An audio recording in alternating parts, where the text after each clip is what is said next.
बेरोजगारी हमारे देश की एक बहुत ही जटिल और स्थायी समस्या है। स्थायी इसीलिए क्योंकि ये समस्या शायद आज की नहीं बल्कि कई दशकों पुरानी है, और जटिल इसीलिए क्योंकि इस समस्या का समाधान कैसे होगा ये कोई भी नहीं बता पा रहा। आजादी के बाद से आज तक इन 75 सालों में कई सरकारें आई और चली गई, लेकिन बेरोजगारी आज भी युवाओं के बीच सबसे बड़ा मुद्दा बना हुआ है। हालांकि अभी कुछ दिनों पहले सरकार ने एक रिपोर्ट जारी की है जिसमें बेरोजगारी से संबंधित कुछ महत्वपूर्ण आंकड़े सामने आए, लेकिन क्या ये समस्या अपने समाधान की ओर बढ़ रही है? आइए जानते हैं आज की वीडियो में। नमस्कार, स्वागत है आपका प्रभात एग्जाम के YouTube चैनल पर। ये एक ऐसा प्लेटफॉर्म है जहां आपको मिलती है सभी कॉम्पिटिटिव एग्जाम से जुड़ी महत्वपूर्ण जानकारियां जो आपको किसी भी एग्जाम में सफल होने में काफी मदद कर सकती है।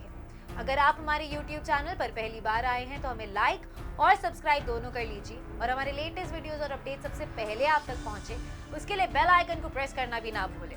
तो आइए शुरुआत करते हैं आज की वीडियो की, जो है कितनी कम हुई भारत में बेरोजगारी।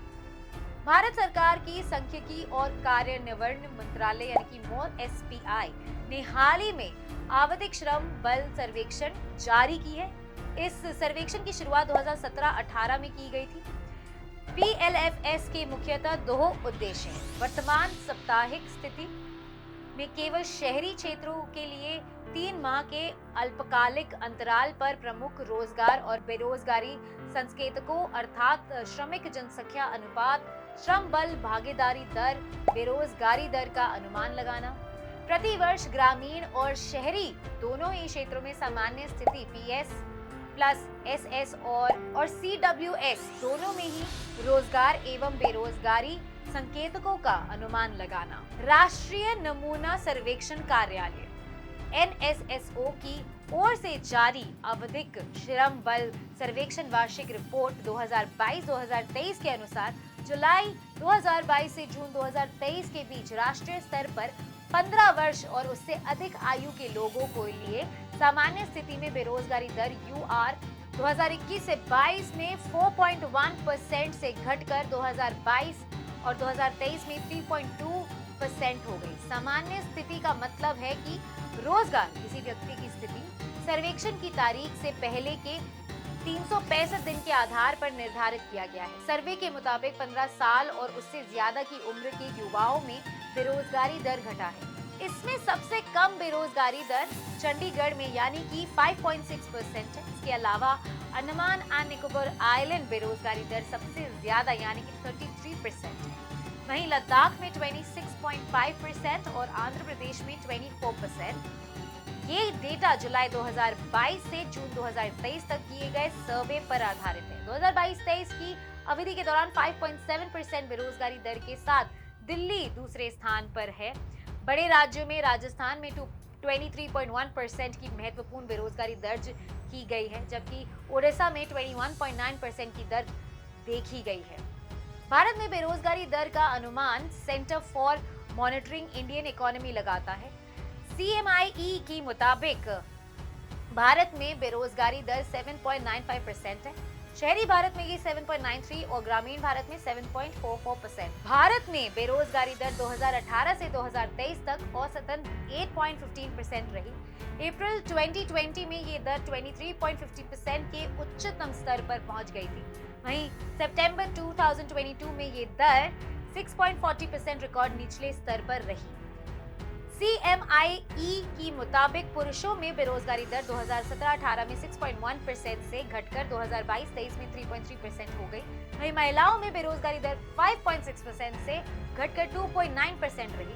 ग्रेजुएट्स के बीच बेरोजगारी दर 2022-23 में 13.4% रही। इसके पिछले साल ये दर 14.9% थी। बेरोजगारी के प्रकार: प्रच्छन्न बेरोजगारी, जिसमें आवश्यकता से अधिक कार्यरत लोग जो मुख्य रूप से कृषि और असंगठित क्षेत्रों में पाए जाते हैं। मौसमी बेरोजगारी, ये एक प्रकार की बेरोजगारी है जो वर्ष के कुछ निश्चित मौसमों के दौरान देखी जाती है। संरचनात्मक बेरोजगारी, ये उपलब्ध नौकरियों और श्रमिकों के कौशल के बीच बेमेल से उत्पन्न होती है। चक्रीय बेरोजगारी, ये व्यापार चक्र का परिणाम है जहां मंदी के दौरान बेरोजगारी बढ़ती है और आर्थिक विकास के साथ घटती है। तकनीकी बेरोजगारी, ये प्रौद्योगिकी में बदलाव के कारण नौकरियों का नुकसान है। संघर्षणात्मक बेरोजगारी का आशय ऐसी स्थिति से है जब कोई व्यक्ति नई नौकरी की तलाश या नौकरियों के बीच स्विच कर रहा होता है तो ये नौकरियों के बीच समय अंतराल को संदर्भित करती है। सुमित रोजगार, इसका तात्पर्य है कि लोग बिना उचित नौकरी अनुबंध के अनौपचारिक रूप से कार्य कर रहे हैं तथा इनके लिए कोई कानूनी सुरक्षा उपलब्ध नहीं है।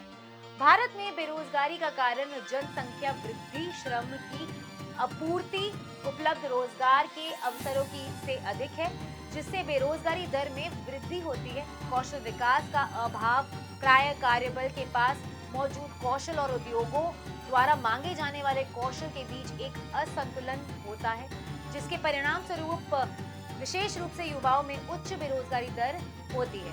धीमा औद्योगिक विकास, उद्योगों में सीमित निवेश से नौकरी के अवसर कम हो सकते हैं, जिससे वर्तमान स्थिति और खराब हो सकती है। कृषि पर निर्भरता, कृषि पर अत्यधिक निर्भरता अन्य क्षेत्रों में सीमित विविधीकरण भी उच्च बेरोजगारी दर में योगदान करती है। तकनीकी प्रगति, जैसे जैसे प्रौद्योगिकी ने शारीरिक श्रम का स्थान ले लिया है तो कुछ नौकरियां अप्रचलित हो गई हैं, जिससे श्रमिक बेरोजगार हो गए हैं।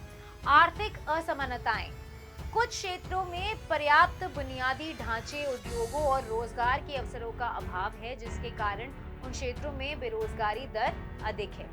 अपर्याप्त शिक्षा प्रणाली, भारत में शिक्षा प्रणाली प्राय व्यवहारिक कौशल और नौकरी उन्मुख प्रशिक्षण प्रदान करने के लिए संघर्ष करती है, जिससे शिक्षा और रोजगार के बीच अंतर उत्पन्न होता है। असंगठित क्षेत्र का प्रभुत्व, भारत में रोजगार का एक महत्वपूर्ण हिस्सा असंगठित क्षेत्र है, जिसमें रोजगार सुरक्षा, सामाजिक सुरक्षा और लाभ और स्थिर आय का अभाव।